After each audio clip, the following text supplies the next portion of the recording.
Pero alam mo, yung kasing manok na ganyan, dapat talaga mag-invest tayo. Investment lang yon. Kasi kung hindi mo i-invest yung maganda, hindi rin maganda yung may ibigay nun sa'yo. Di ba? Ganun lang yun. Kaya kung ikaw ay mag-abread at chop suey din lang, ay huwag mo nang ituloy. Sayang lang yung pera. Isang taon tayo maghihintay na wala naman tayong hihintayin.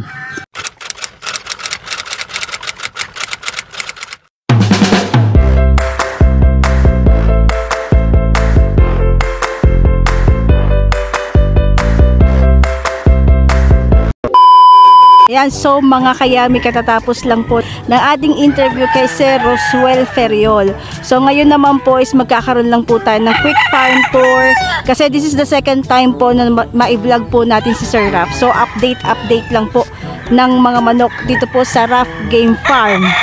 And as usual, hindi ako magtataka mga kayami dahil sobrang gaganda talaga ng mga manok ni Sir Raf. Talagang puro solid. Pag talaga legit check, pasok na pasok sa banga ang mga manok ni Sir Raf. So umpisahan na po natin yung rounding natin ng mga manok. And ito mga idol, papakita ko po sa inyo yung aking Gilmore na ginagamit na broodcock. Ayan, ito. Saan mo siya kinukross kay Raf? Yan, kinukross ko yan sa John Bishop Kelso, sa sweater, gano'n, mga nilalagay ko yan. Yung kasi yung talaga nagninik sa akin na cross. Ano, matagal ka na nag-cross yan o bago pa lang? Hindi, medyo matagal-tagal na rin ako naka-cross sa mga ganyan na mga bloodline kasi dyan ako nakilala sa mga bloodline na yan dahil yun lang taga yung ginagamit ko dito sa farm. Mas nauna yan sa Mangyan. Mas nauna sa Mangyan to kasi Mangyan, may tagal-tagal na rin yung Mangyan pero nauna sila. Kaya nung sumikat ako sa bulik, alam ako sa bulik na ginawa kong Mangyan, mas nauna sila. Yan, mga Gilmore na yan. Tsaka ito, yung pa isa. Ito pa yung isa namin na Gilmore namin. Kaya yun yung mga gustong pumunta sa akin dito, yan, makikita naman nila yung mga Gilmore ko dito. Tsaka yung mga bulik ko dito. Saan siya maganda i-cross kaya? Yeah, sa sweater, sa John Bishop, tsaka kahit sa anong bloodline pwede ang Gilmore eh. Kasi, ewan ko, pag kinross ko sa kahit anong bloodline, pwede naman sila. Sa ngayon, saan mo siya kinukross? Sa sweater. Sa sweater. Oo, tsaka John Bishop. Ayan guys, nandito tayo ngayon sa farm ni Kuya Raf Ferriol, sa Raf Game Farm. Tatanong natin sa kanya kung ano yung pangalan o anong linyada tong kulay puti niya na nandito. Kasi bulto ang ganda ng katawan eh. Kuya Raf, ano bang linyada tong kulay puti na to? Yan yung kulay puti ko na yan yung sinatawag ni Lance De La Torre na Secret White. Secret White? Oo. Mayroon pala ditong Secret White guys. Kasi ako first time ko lang nakarating dito sa farm ni Kuya Raf. Kayo mga kaibigan ko rito, mga kapatid natin sa Team Pausbong, pangalawang beses na, kaya sabi ko natupad din yung dream ko na papuntahan yung farm na to. So Kuya Raf, pwede mo ba kami i-tour dito sa iba pang mga linyada mo rito? Oo, walang problema. Yun. Siyempre, dito naman tayo sa John Bishop. Ito Kuya Kigi, ano naman to? Yung John Bishop Kelso ko, yung namin sa Matira Matibay. Ito. Ayan. JBK. Oo, John Bishop. Straight John Bishop yan. Wow. Ganda. Yung ginagamit ko. Yung nagpanakuya ng Innova, anong linyada yan? Two-way naman to, two-way. Gilmore sa John Bishop naman to. Ayan, eto. Wow. Binigay niya sa akin, 2.2. Wow! 2.2 yan. Grabe. Yan, kita mo naman gwapo. Kailangan nating i-save yan. Dahil yan ang bigay sa akin ng isang sakyan, isang motor, at saka kalahating milyon. Grand Slam pala, Kuya. Oo, nakuha namin lahat eh. At saka ito yung source ko ng yung puti na yan yung source ko ng ng white claret. Wow. Ito, white claret yan, yung original kong white claret yan. California white claret. Oo, yan yun. Yan yung regalo naman sa akin, yung tatay original yan. So ito pala guys yung California ba ito? Kaya California white claret ito. At saka yun, meron tayong yung develop ko na bagong bloodline ko na nakuha rin. Siguro mga 2 years na Kuya Gigi. And yun, pinangarap ko nga na makabili ng bloodline yun. Kasi tinanong ko, yung pala ay Cecil Davis. Wow. Cecil Davis Kelso. Hinahanap ko yan Ayan, nakakuha ko ng original yan kay Doc Elmo Gayoso sa Amerika. Pinadala sa akin pa. Ayaw pala, magkakapatid pa. Pinadala sa akin. Kaya, napakaganda Kuya. Ngayon, kinuros ko siya sa John Bishop Kelso ko sa siyam ng magkakapatid. Walang Actually guys, kung di nyo natatanong, fan ako ng Kelso. Kelso lover talaga ako. So, alam ko, kung maalala mo kuya, natanong ko na sa'yo na hinahanap ko talaga yung Cecil Davis before. Oo, diba? natanong mo sa akin. Naalala mo dun sa bahay mo? Natanong mo sa akin, oh. Nung nalaman ko nga, si Kuya Rap may Cecil Davis nga pala siya rito. Kaya yun yung gusto ko mapuntahan dito sa farm na to. Andito ba kuya? Ano yan? Straight Cecil yan. Eto? Cecil sa Cecil yan. Kaya lang yung katawan niyan, mga idol, medyo pitsuin, parang kumbaga siya, yung parang ang katawan niya parang sa yung sa straight comb na medyo may pitso. Ganun siya. Hindi man siya makita mo yung bultong katawan, hindi, may pitso talaga. Kaya pero sa win, talagang maasahan mo siya. Ewan ko lang sa ibang bloodline pag kinuros mo, pero ikinuros ko siya sa sa John Bishop, talagang walang naisinali ko. John Bishop, Kelso na sikat. Tapos Cecil Davis na Kelso na sikat.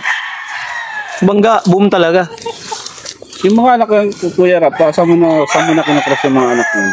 Yun, sa John Bishop. Hindi pa ako nakapag-try sa iba, pero next year, magta-try na ako sa Gilmore ko. Tingnan ko anong magiging lala. Kung magmamats pa rin sila o magninik pa rin sila. Kasi alam mo naman sa breeding, ay trial and error ko yan. Mahirap kasi talagang isang taon tayo maghihirap. Isang taon. Yung iba, inaabot pa ng 6 na taon, 10 taon, bago nila makakuha yung perfection nila na timplahan ng Oo, tama yun. breed. Ito nga kuya, maganda. Saan ba maganda yung cross to? Sa bagong yan.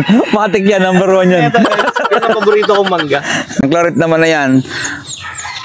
3 farm ang pinanggalingan yan. Isang imported, tsaka 2 local. Yan, naging anak yan. Ay, salbahe talaga yan. Salbahe sobra. Kaya lang ang problema, doon sa claret po natin, talagang napakasalbahe. Kaya yung mga, kagaya nun, may nag-message po sa akin na pangit daw yung manok na salbahe. Kung kayo po may manok na salbahe, tapos ayaw ninyo, wag na lang po kayo mag-alaga ng manok. Kasi, natural sa manok yung salbahe. Kasi, baka masaktan nyo lang sila. Huwag ka na mag-alaga ng manok. Di ba? Ganun lang yan. So hanggang ngayon, Kuya Rap, nag-i-import ka pa rin ng mga manok. Ngayon, parang 4 na taon na ako hindi nakapag-import. Pero ngayong taon 2025, meron akong 6 na babaeng parating.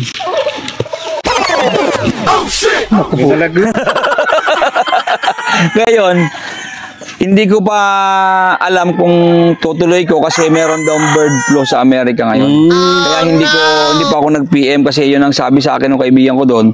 Kumalat daw yung bird flu sa Amerika. Ay baka pag dumating sa akin, madali din yung manok ko.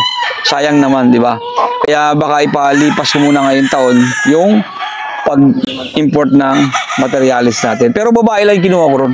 Babae lang. Kasi may mga lalaki naman ako dito. Sa mga bayan natin, sa mga taga-probinsya, saan kanila pwedeng i-PM? Ayun, ay syempre yung gusto magtanong sa akin or mag-chat sa akin tungkol sa ating mga manok. PM nyo lang po sa aking Facebook account. Ayan po, tingnan nyo muna po, check nyo muna yung 212,000 followers, tsaka yung isa pa 112,000 followers, yung Pection Hatchery, yung Rap Periol, mga idol. Ayun, PM nyo po ako doon. Tapos kung meron kayo ng transaksyon, dapat tawagan nyo muna ako sa Messenger para sigurado. Video call. Oo, video call muna, video call. Kaya Kuya Rap, pagka halimbawa may nagpapadala ka, ikaw mismo nagsiship sa mga nagpapaship sa mga Oh, yun ang probinsya. Yun ang mga nasa probinsya, mga malalayong lugar. Meron naman po tayong shipper na maayos. Kaya maayos po makarne sa inyo yung mga manok ninyo.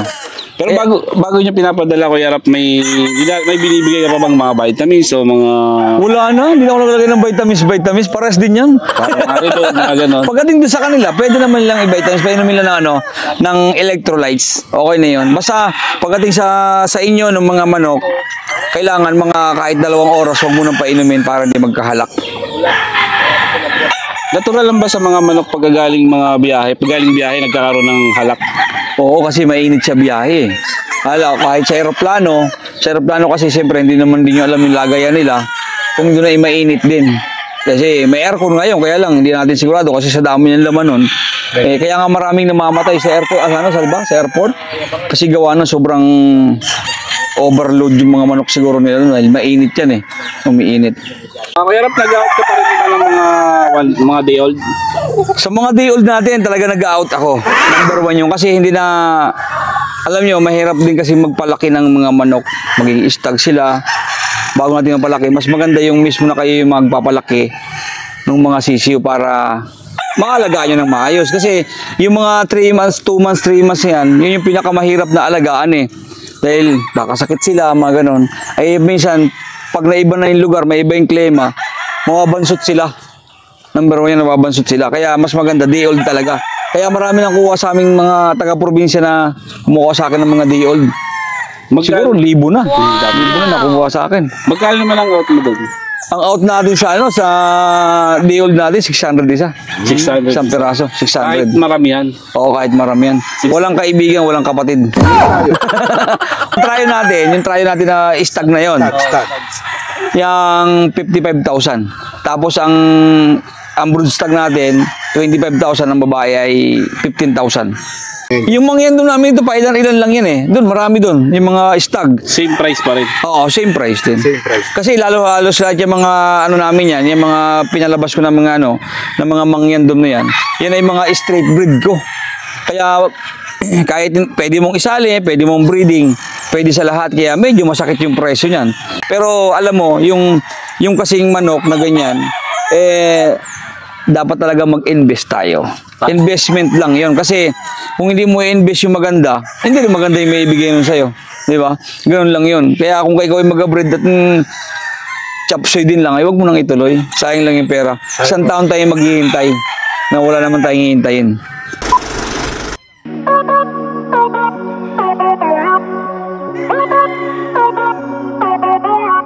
Mangyan Dome.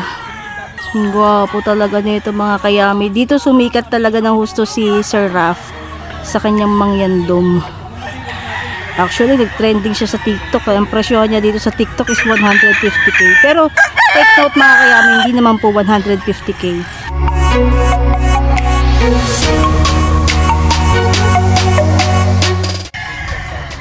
Ang laki ng katawan nito mga kayami.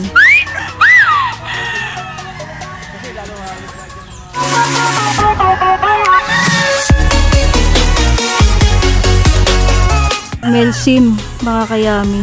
Melsim. Ang ganda rin na ito mga kayami. Oh. Grabe. Pakita natin yung eyes. Zoom in natin. Pangarap. Yun. Oh. Grabe. Ang ganda mga kayami. Luwa yung mata nito. Pulang pula. Quality check mga kayami. Oh. Melsims. Pogi. Claret. Nakak mga kayami, ito daw po is 5 years na kay Sir Raf. Claret.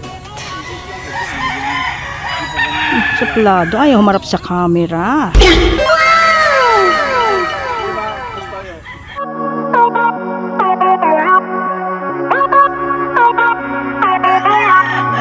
Para siyang si Nora Honor. Meron siyang nunal. Grabe na attach. Oh. Solid, diba? Ang laki ng katawan, no? Boltong-bolto. So, ito po, bata pa po ito. Stag pa po itong Mangyan Dome. Kanina pinakita natin is straight comb. Ito naman po is Picom Dark Legs, mga kayami. Mangyan Dome. O, ito pa isa. Another Mangyan Dome. Stag pa po dito, mga kayami. Batang-bata, pero kita mo na ang future nito, oh. So, yung pinapakita naman natin ngayon mga kayami are the grays. Hindi po na po niya pinaparami. So, pero meron po siyang mga ilan-ilan na gray. So, papakita po natin. Another gray mga kayami. Straight comb.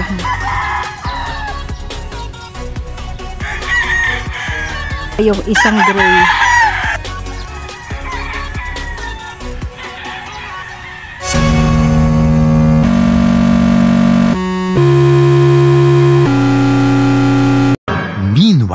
So that time has come na naman mga kayami at ako po ay muli na naman po magpapaalam. So time check.